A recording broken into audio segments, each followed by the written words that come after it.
বিসমিল্লাহির রহমানির রহিম। Chandpur polytechnic institute কর্তৃক আয়োজিত প্রথম পর্বের অনলাইন ক্লাসে সবাইকে স্বাগত। আশা করি তোমরা ভালো আছো। আজকে আমরা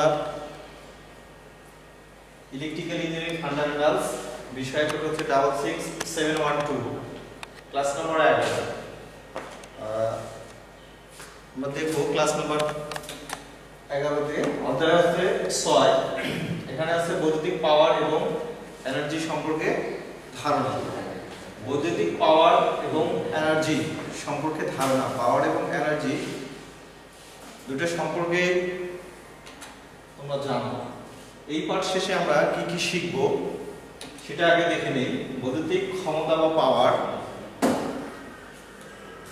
এরপর আছে ইলেকট্রিক্যাল পাওয়ার এবং এনার্জি, বৈদ্যুতিক পাওয়ার এবং এনার্জির মধ্যে সম্পর্ক, এরপর আছে বৈদ্যুতিক পাওয়ার এবং এনার্জি পরিমাপক যন্ত্রের নাম, ওয়াটমিটার এবং এনার্জি মিটারের সংযোগ চিত্র এবং ইলেকট্রিক্যাল পাওয়ার এবং এনার্জি সম্পর্কিত সমস্যার সমাধান। তাহলে প্রথমেই আমাদের মধ্যে বৈদ্যুতিক পাওয়ার। পাওয়ার বা ক্ষমতা নির্দিষ্ট করে কত দ্রুত এক শক্তি আরেক শক্তিতে রূপান্তরিত হতে পারে। যেহেতু কাজ করার সমর্থ হলো শক্তি, সেহেতু আমরা বলতে পারি যে কত দ্রুত কাজটি সমাধা হলো সেটাই হচ্ছে ক্ষমতা বা পাওয়ার। যে কোনো সময়ে একটি যন্ত্র কর্তৃক ব্যবহৃত বৈদ্যুতিক শক্তির মোট পরিমাণই হলো ক্ষমতা বা পাওয়ার।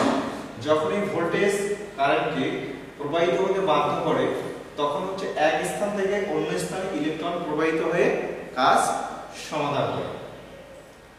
অর্থাৎ এখানে হচ্ছে কত দ্রুত কাজটি সমাধান করতে পারলো সেটাই হচ্ছে পাওয়ার বা ক্ষমতা। অর্থাৎ যখন আমরা ভোল্টেজ কারেন্টকে প্রবাহিত হতে বাধ্য করে, অর্থাৎ ভোল্টেজ যদি আমরা দেই তাহলে ইলেকট্রন কি হবে? প্রবাহিত হবে। আর ইলেকট্রন প্রবাহ হলে কি হবে? কাজ হবে। এটাকে বলা হচ্ছে ক্ষমতা বা পাওয়ার। অর্থাৎ যদি আমরা খুব সংক্ষিপ্তভাবে বলি তাহলে বলা যায় বৈদ্যুতিক শক্তি ব্যবহারের হারকে বৈদ্যুতিক ক্ষমতা বা পাওয়ার বলা হয়। খুব সংক্ষিপ্তভাবে আমরা বলতে পারি অর্থাৎ বৈদ্যুতিক শক্তি ব্যবহারের হারকে বৈদ্যুতিক ক্ষমতা বা পাওয়ার বলে। এরপর আছে বৈদ্যুতিক পাওয়ার বিশ্লেষণ। অর্থাৎ পাওয়ারটা কিভাবে হয় বা অর্থাৎ কাজটা কিভাবে হয়। যদি কোনো সার্কিটে কিউ একক চার্জ V ভোল্ট বৈদ্যুতিক চাপে t সময় প্রবাহিত হয়, তবে কাজের পরিমাণ হবে অর্থাৎ প্রতি সেকেন্ডে কাজের পরিমাণ হবে P W/T। অর্থাৎ যদি আমরা কোনো সার্কিটে চার্জ প্রবাহিত করি, একক চার্জ V ভোল্ট বৈদ্যুতিক চাপে t সময় প্রবাহিত হয়, আর t সময় ধরে প্রবাহিত হয়, তাহলে কাজের পরিমাণ হবে P W/T। অর্থাৎ W হচ্ছে আমার কাজ, P হচ্ছে পাওয়ার, T তাহলে আবার কাজ কখন হবে? যখন ভোল্টেজ এবং চার্জ থাকবে তখনই কাজ হবে। চার্জের একক কি জানি আমরা 8/সেকেন্ড। এখানে লিখতেছি P VI। এটা আমরা কিভাবে জানি? যে বৈদ্যুতিক পাওয়ার কখন বলতে যখন ভোল্টেজ আমরা দেব, কারেন্ট প্রবাহিত হবে, তখনই পাওয়ার হবে। অর্থাৎ এখানে V ভোল্টেজ এবং I হচ্ছে কারেন্ট, এই দুইটা একত্রিত করলে কি পাওয়া যাবে? পাওয়ার। এর একক হচ্ছে ওয়াট। অর্থাৎ P VI। এখানে আমরা এই সূত্র থেকেই লিখছি। এখানে V আছে, Q/T এটা সমান সমান লেখা হয় কি I। এজন্য হচ্ছে P VI। পাওয়ারের একক হচ্ছে ওয়াট। যদি আমরা যান্ত্রিকভাবে অর্থাৎ মেকানিক্যালি দেখি, কাজ সমান কি হয়? বল ইনটু দূরত্ব। বল এবং দূরত্ব দুইটা মিলে হবে কাজ। কাজ কখন হবে? বল আর যদি দূরত্ব হয়, অর্থাৎ কোনো একটা বস্তুকে এক স্থান থেকে আরেক স্থানে সরাতে আমাদের বল প্রয়োগ করতে হয়। কিন্তু যদি না সরে, নির্দিষ্ট স্থানেই থাকে, তাহলে হবে না। যদি সরে যায় তাহলে কাজ হবে। অর্থাৎ একটা দূরত্ব অতিক্রম করলো, সেটাই হচ্ছে আমাদের কাজ। তাহলে কাজের হার কি হবে? বল ইনটু দূরত্ব অতিক্রমের হার, এই দুটোকে গুণ করলে আমরা কাজের হার অর্থাৎ সময়। বৈদ্যুতিকভাবে যদি আমরা লিখি, বৈদ্যুতিকভাবে পাওয়ারটা হবে অর্থাৎ কাজটা কখন হবে? বল থাকবে এবং এবং কারেন্ট প্রবাহের হার হবে। বলটা কখন হবে? এখানে তো বল হচ্ছে ভোল্টেজ, অর্থাৎ হচ্ছে চাপ। চাপটাকে যদি আমরা ভোল্টেজ বলি তাহলে বল ইনটু কারেন্ট প্রবাহের হার অর্থাৎ আই, এই দুইটা গুণ করলে কি পাবো আমরা? হচ্ছে বৈদ্যুতিকভাবে পাওয়ার পাবো। এটা হচ্ছে বৈদ্যুতিক পাওয়ার বিশ্লেষণ। এরপরে আছে বৈদ্যুতিক শক্তি বা এনার্জি, অর্থাৎ যে কোনো সার্কিটের কাজ করার অর্থ হলো শক্তি উৎপাদন অথবা ব্যবহারের সামর্থ্য। অর্থাৎ আমরা আবার বলি, যে কোনো সার্কিটের কাজ করার অর্থ হলো শক্তি উৎপাদন অথবা ব্যবহারের সামর্থ্য। সুতরাং আমরা বলতে পারি যে কাজ করার সামর্থ্যই শক্তি বা এনার্জি। শক্তি হচ্ছে সময়ের সাথে জড়িত। সুতরাং বৈদ্যুতিক ক্ষমতা বা পাওয়ার কোনো সার্কিটে যত সময় ধরে কাজ করে সে সময়ে বৈদ্যুতিক ক্ষমতা বা পাওয়ারের গুণফলকে বৈদ্যুতিক এনার্জি বলে। আমরা এনার্জিতে আবার জানবো, বলছে বৈদ্যুতিক ক্ষমতা বা পাওয়ার কোনো সার্কিটে যত সময় ধরে কাজ করবে সে সময় বৈদ্যুতিক ক্ষমতা বা পাওয়ার এবং সময়ের গুণফলকে কি বলা হয়? বৈদ্যুতিক এনার্জি বলা হয়। অর্থাৎ এনার্জি সমান সমান পাওয়ার ইনটু সময়, অর্থাৎ P into T, watt per second. পাওয়ারের একক হচ্ছে ওয়াট, সময়ের একক সেকেন্ড, এজন্য হচ্ছে পি ইনটু টি। অর্থাৎ এনার্জির সাথে যদি আমরা পাওয়ারের সাথে সময় গুণ করি তাহলে আমরা কি পাবো? এনার্জি পাবো।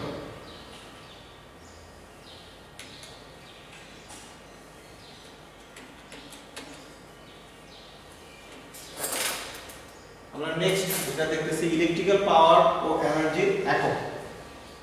সবকিছু পরিমাপের একক আছে, এখানে ইলেকট্রিক্যাল পাওয়ার পরিমাপের একক আছে, এনার্জি পরিমাপের একক আছে। পাওয়ারের একক আছে, বৈদ্যুতিক পাওয়ারের একক এসআই একক হলো ওয়াট। স্কটিশ বিজ্ঞানী জেমস ওয়াটের নাম অনুসারে বৈদ্যুতিক পাওয়ারের একক হচ্ছে ওয়াট।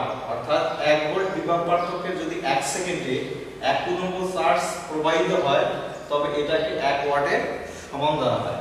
কখন? 1 ভোল্ট বিভব পার্থক্য। বিভব পার্থক্য হচ্ছে মানে হচ্ছে 1 ভোল্ট বিভব পার্থক্যে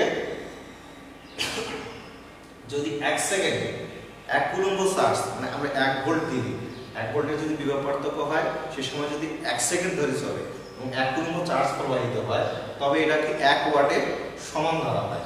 ওয়াটের বৃহত্তর একক সমূহ হলো কিলোওয়াট এবং মেগাওয়াট।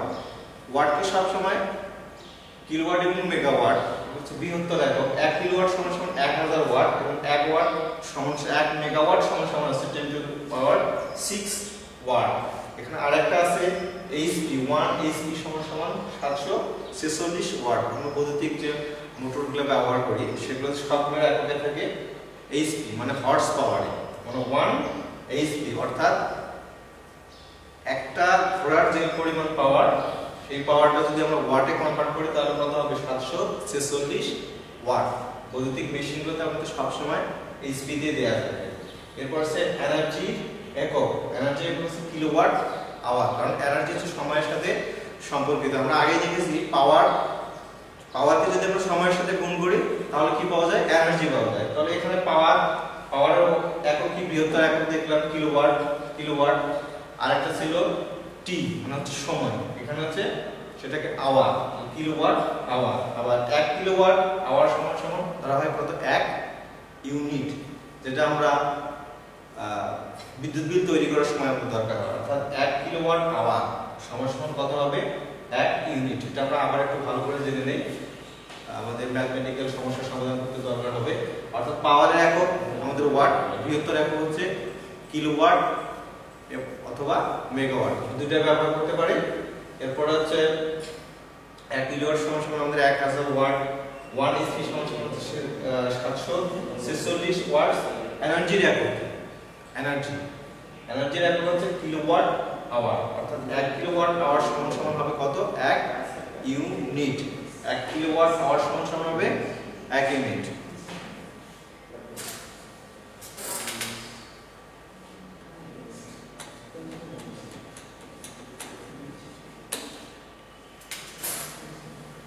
এরপরে দেয়া আছে আমাদের বৈদ্যুতিক পাওয়ার এবং এনার্জির মধ্যে সম্পর্ক।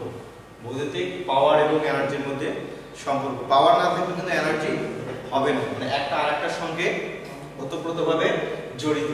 অর্থাৎ আমরা আগেই জেনেছি যে বৈদ্যুতিক পাওয়ার হলো কোনো সার্কিটে একক সময়ে ব্যয়িত বিদ্যুৎ, অর্থাৎ বৈদ্যুতিক পাওয়ার হলো কি কোনো সার্কিটের একক সময়ে ব্যয়িত বিদ্যুৎ, আর হচ্ছে বৈদ্যুতিক এনার্জি হচ্ছে সময়ে বা মোট সময়ে ব্যয়িত বিদ্যুৎ।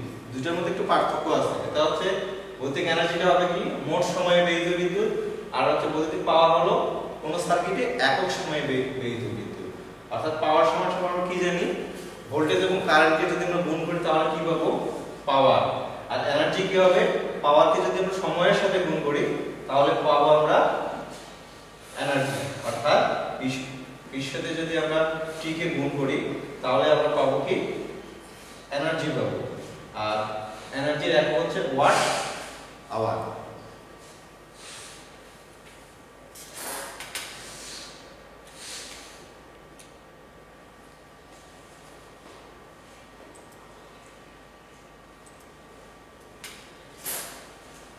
এরপরে আমাদের হচ্ছে আমরা দেখলাম বৈদ্যুতিক পাওয়ার পরিমাপের একক ছিল ওয়াট, আর পাওয়ার পরিমাপ করা হয় ওয়াট মিটারের সাহায্যে। ওয়াট মিটারের সাথে এখানে একটা ওয়াট মিটারের সংযোগ চিত্র দেখানো হয়েছে, যে ওয়াট মিটার কি কি থাকে। এখানে একটা ওয়াট মিটার কানেকশন দেখাচ্ছে। ওয়াট মিটার এই ধরনের আছে এবং বিভিন্ন প্রকারের আছে আকার আকৃতিতে। এখানে একটা দেওয়া আছে সাপ্লাই ভোল্টেজ। এরপরে এখানে দুইটা কয়েল দেওয়া আছে, একটা হচ্ছে কারেন্ট কয়েল, সেটাকে বলা হয় সিসি, আর একটা হচ্ছে প্রেসার কয়েল, সেটাকে সংক্ষিপ্ত করে পিসিও বলা হয়। আর এখানে দেয়া আছে লোড, অর্থাৎ এই মিটারটাতে এইভাবে সংযোগ দেয়া আছে, একটা কারেন্ট কয়েল আর একটা দেয়া আছে কি প্রেসার কয়েল। অর্থাৎ কারেন্ট কয়েলের সাথে প্রেসার কয়েল সংযুক্ত থাকবে প্যারালালে, কারেন্ট কয়েলের সাথে প্রেসার কয়েল প্যারালালে সংযুক্ত থাকবে। এটার আভ্যন্তরীণ গঠন এখানে দেখানো হয়েছে, যে কারেন্ট কয়েল এখানে দেখানো হয়েছে, এদিকে এটা হচ্ছে কারেন্ট কয়েল, আর এদিকে হচ্ছে পটেনশিয়াল কয়েল অর্থাৎ প্রেসার কয়েল। এদিকে আছে সোর্স, অর্থাৎ আমরা ভোল্টেজ সাপ্লাই দেব এদিকে, আর এরপরে যাবে এখানে দেয়া আছে লোড।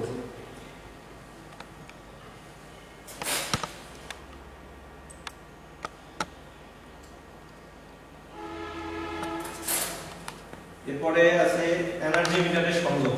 এনার্জি মিটার আমরা দেখি যেটা আমাদের বাসা বাড়িতে বিদ্যুৎ বিলের জন্য ব্যবহার করা হয়, এটা সবার কাছেই পরিচিত এনার্জি মিটার। তো এনার্জি মিটারের সংযোগ কিভাবে আছে, অর্থাৎ এর ইন্টারনাল যে সংযোগ ডায়াগ্রামটা কিভাবে আছে সেটা এখানে দেওয়া আছে। এটা দেখেছে সিঙ্গেল ফেজ এনার্জি মিটার। আমরা এখন যেটা দেখেছি সিঙ্গেল ফেজ, অর্থাৎ আমাদের বাসা বাড়িতে যেগুলো ব্যবহার করা হয় সেই এনার্জি মিটারটা এখানে দেওয়া আছে।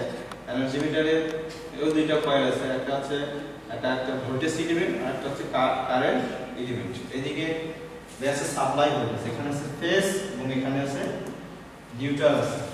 আমরা এখান থেকে দেখতে পাচ্ছি এখান থেকে ফেজ হয়ে আবার এখানে আসছে, আর এই যে নিউট্রালটা আবার হয়ে আবার কোথায় গেছে, এই নিউট্রালে গেছে কোথায়, যেটা হচ্ছে লোডে গেছে, অর্থাৎ যেটা আমাদের বাসা বাড়িতে সংযোগ দেওয়া আছে এটা হচ্ছে মেইন লাইন থেকে আসবে। এখানে মেইন লাইন থেকে সরাসরি একটা এই কয়েল দিয়ে কোথায় যাবে, নিউট্রালে আসছে, আর একটা এই দিক থেকে এই কয়েল দিয়ে কোথায় যাবে, আবার লোডে প্রবাহিত হবে।